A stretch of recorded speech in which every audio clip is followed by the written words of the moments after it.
So I want you to picture a scenario for a second. It's a classic detective story setup, Okay, I'm with you. but instead of, a smoky office, a bottle of rye, a trench coat. All the classic noir stuff. Exactly. The setting is action. A patient we'll call Mrs. J.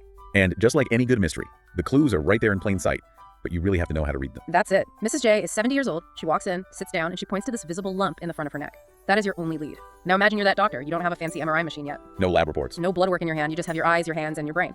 How do you go from simply seeing a lump to knowing what it is, if it's dangerous, and how to fix it? It really is the ultimate cold open, isn't it? We tend to think of modern medicine as this high-tech digital thing, and it is, but the foundation is still this incredibly tactile, deductive process. Medical detective story. Yeah, where the clues are hidden in how a patient swallows, or the texture of a mass, or even the sound blood makes rushing through a hidden artery. So today, that's our mission. We are going deep into the case of Mrs. J.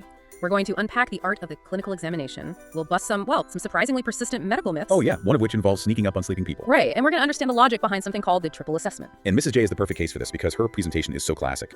But the path to diagnosis means avoiding some really common traps. It's about knowing what to look for, but almost more importantly, knowing what not to look for. Okay, let's look at the evidence. Mrs. J is 70. She tells the doctor she noticed the swelling about 7 months ago. But there's a specific detail in her history that caught my eye. I feel like a lot of people might just gloss over it. She said she saw the lump in the mirror. She didn't feel it. That distinction is huge. It sounds like such a minor detail, right? I saw it versus I felt it. But it tells us the entire history of the growth. If she saw it, it means the onset was insidious. Insidious, that's a great word for it. It means it was slow, creeping, and painless.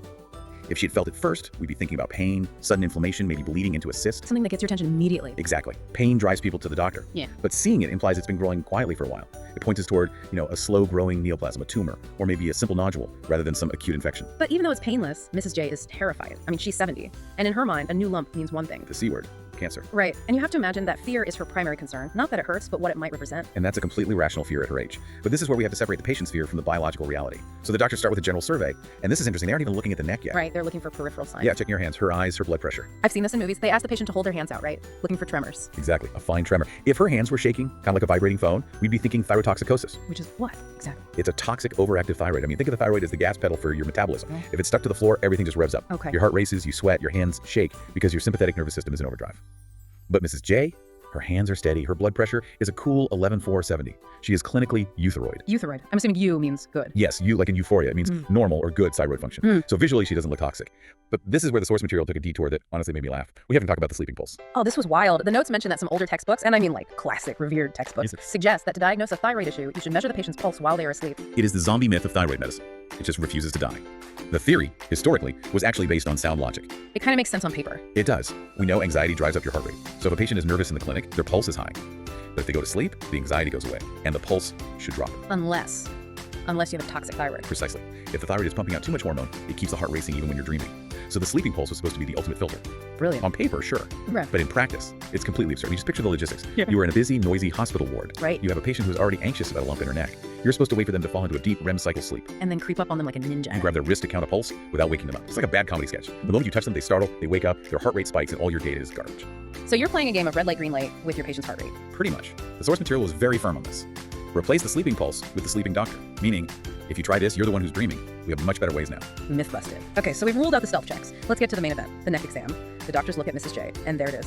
A swelling, about 3 to 4 centimeters. It's oval-shaped, smooth, on the right side. Right, and where it sits matters. The thyroid is shaped like a butterfly wrapped around your windpipe.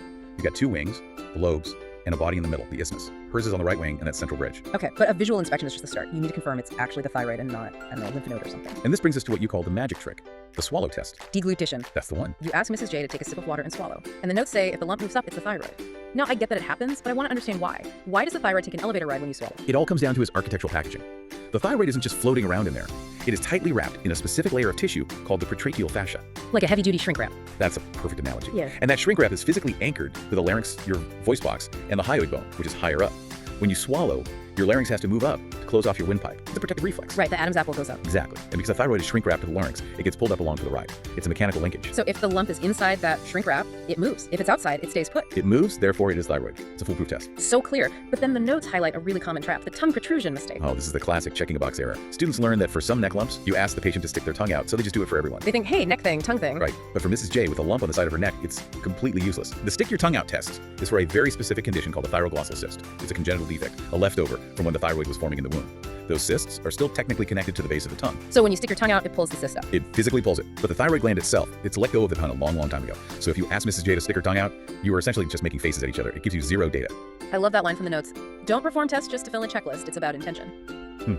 Okay, so we watched her swallow. We have not asked her to stick her tongue out. Now we get hands-on palpation. The art of the touch. They describe the nodule as firm, not rock hard, which would be bad. Rock hard usually implies cancer or calcification. Yeah. Soft or fluctuant suggests fluid, like an cyst. Firm is that middle ground solid tissue. And they check the temperature. Yeah. Seems basic, but important. Right. Normal temperature rules out an abscess. If it were red, hot, and painful, we'd be treating an infection.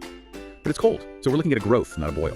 Now, this next part felt like the most technical detective moment for me. Auscultation, listening to the neck. I didn't even know you could listen to a thyroid. You can, but it's kind of a dying art because most people do it wrong. You're listening for a brute. That's B-R-U-I-T. A brute. What does that sound like? It's like a rhythmic machinery hum.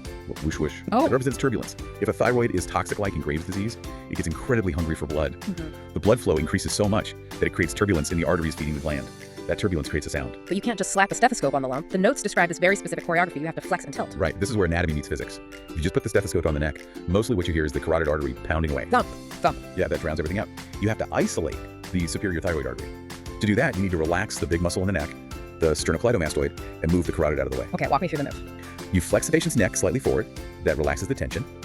Then, and this is key, you tilt the chin towards the side you're examining. Towards the lump. That feels backwards. Wouldn't you tilt it away to stretch things out? That's what everyone thinks. Okay. But if you tilt it away, you tighten that muscle. You basically close the door. You want to tilt towards the lump to create slack. Ah. That slack lets you physically push that big muscle back and kind of dive your stethoscope L behind it to find the artery. You're creating a window. Exactly. You're manipulating the anatomy to create a clear path for sound. If you don't do this, you're just listening to a regular pulse and pretending you know what you're doing. And in Mrs. J's case. Silence. No brute. So let's recap the evidence. We have a 70-year-old woman, a firm, painless lump that moves when she swallows. No tremors, no whooshing sound. I mean, it seems benign, but you can't just guess. No. And this leads us to the gold standard, the triple assessment. The safety net. The safety net of modern surgery. You never rely on just one sense. So it's 1, clinical exam, what we just did. 2, imaging radiology. And 3, pathology, the biopsy. Let's talk step 2, the ultrasound. What's the radiologist looking for that would make them nervous? They're looking at texture and shape. If the lump is just a simple black circle on the screen, it's fluid, a cyst, harmless. But if it's solid, they look for red flags. And one of the scariest is microcalcifications. That sounds ominous. They look like tiny grains of sand on the screen, Yeah. bright white specks. It represents dystrophic calcification. Basically, when cancer cells grow too fast, they outgrow their blood supply and die off. Necrosis. Right. And the body deposits calcium in that dead tissue. So seeing those specks is like seeing a graveyard of rapid cell death. It's a strong sign of papillary carcinoma. Wow. Okay, so sand is bad. What about shape? The notes mention a rule that sounded like a riddle, taller than it is wide. This is a fascinating physics concept. Think of a water balloon on a table. It spreads out, right? It becomes wider than it is tall. That's how benign things grow. They follow the path of least resistance. Okay, they spread out flat. Exactly. But cancer's aggressive. It doesn't care about resistance. It grows against the grain. It punches through the horizontal tissue planes. So if you see a nodule on the ultrasound that's standing up like a skyscraper, Taller than it is wide. it means it's ignoring the natural boundaries of the body. That's a terrifyingly clear image. The skyscraper nodule. Okay, so let's say the ultrasound is a bit ambiguous. We move to step 3, the biopsy. FNAC. Find needle aspiration cytology. A thin needle, straight into the lump, suck out some cells, look at them under a microscope. But here's where the source material put up a giant stop sign. There is one condition where you absolutely, under no circumstances, stick a needle in that neck. Correct. And this saves lives. You never ever biopsy a toxic or hyperthyroid patient without preparing them first. Why? Is it just that it's messy? Oh, it's much worse than that. A toxic thyroid is a sponge soaked in high pressure blood. It's incredibly vascular. If you stick a needle in, 2 things happen. First, it can bleed uncontrollably. Second, you can trigger a thyroid storm. A storm? That sounds incredibly dramatic for a medical term. It's a physiological crisis. By poking the gland, you can dump a massive amount of stored thyroid hormone into the bloodstream all at once. The patient's heart rate skyrockets, their temperature spikes, they can go into heart failure, delirium. It can be fatal within hours. Just from a needle prick. Just from a needle prick in the wrong physiological environment. That's why we check the TSH blood levels first. If TSH is low, meaning the thyroid is overactive, you put the needle away. You make the euthyroid first. Only then is it safe. A crucial safety check. So, back to Mrs. J. She's euthyroid, no storm risk, the biopsy is done. Let's say it comes back as a follicular neoplasm. Likely benign, but they can't be 100% sure without taking it out. And this is the to cut or not to cut dilemma. She's 70, surgery has risks, why put her through it? The note's listing 3 main reasons. First, pressure, if it's squeezing the windpipe. Second, cosmetics, if it looks bad. But the third one felt the most human. Cancerophobia. It's a real medical indication, the fear of cancer. Even if we tell Mrs. J it's 95% likely to be benign, she has to wake up every morning and see that lump. The psychological burden is heavy. Sometimes we operate to treat the mind as much as the neck. So they decide to operate. Now, I always thought they just, scoop the lump out like a melon baller. But it used to be done. It was called enucleation, but we've abandoned it. It's too dangerous. Why is that? If you just scoop out the lump, you leave the capsule behind, you leave raw thyroid tissue that bleeds like crazy. And if it does turn out to be cancer, you just left microscopic cells all over the wound. It's sloppy. So what's the standard now? A hemithyroidectomy. Hemi meaning half. You take the entire right lobe and the isthmus, the whole unit. The whole unit comes out. It's cleaner, safer, and if it is cancer, you've got clear margins. And there was one last critical check before Mrs. J goes under the knife. Something called ILS, indirect laryngoscopy. Checking the voice box. This is so vital. The thyroid sits right on top of the current laryngeal nerve. That's the wire that powers your vocal cords. Okay. Now, sometimes a benign lump or a slow cancer can paralyze that nerve before surgery, but the patient might not know because the other vocal cord compensates. So they sound normal. I see where this is going. If you don't check it before surgery. And she wakes up with a hoarse voice. You have no defense. Did you cut the nerve or was it already dead? If you didn't check with ILS beforehand, you have to assume you broke it. It's a medico-legal disaster. And a tragedy for the patient. You need that baseline. Yeah. This highlights how high the stakes are. So, looking back at Mrs. J's journey, We started with a visual cue and a mirror in Assam.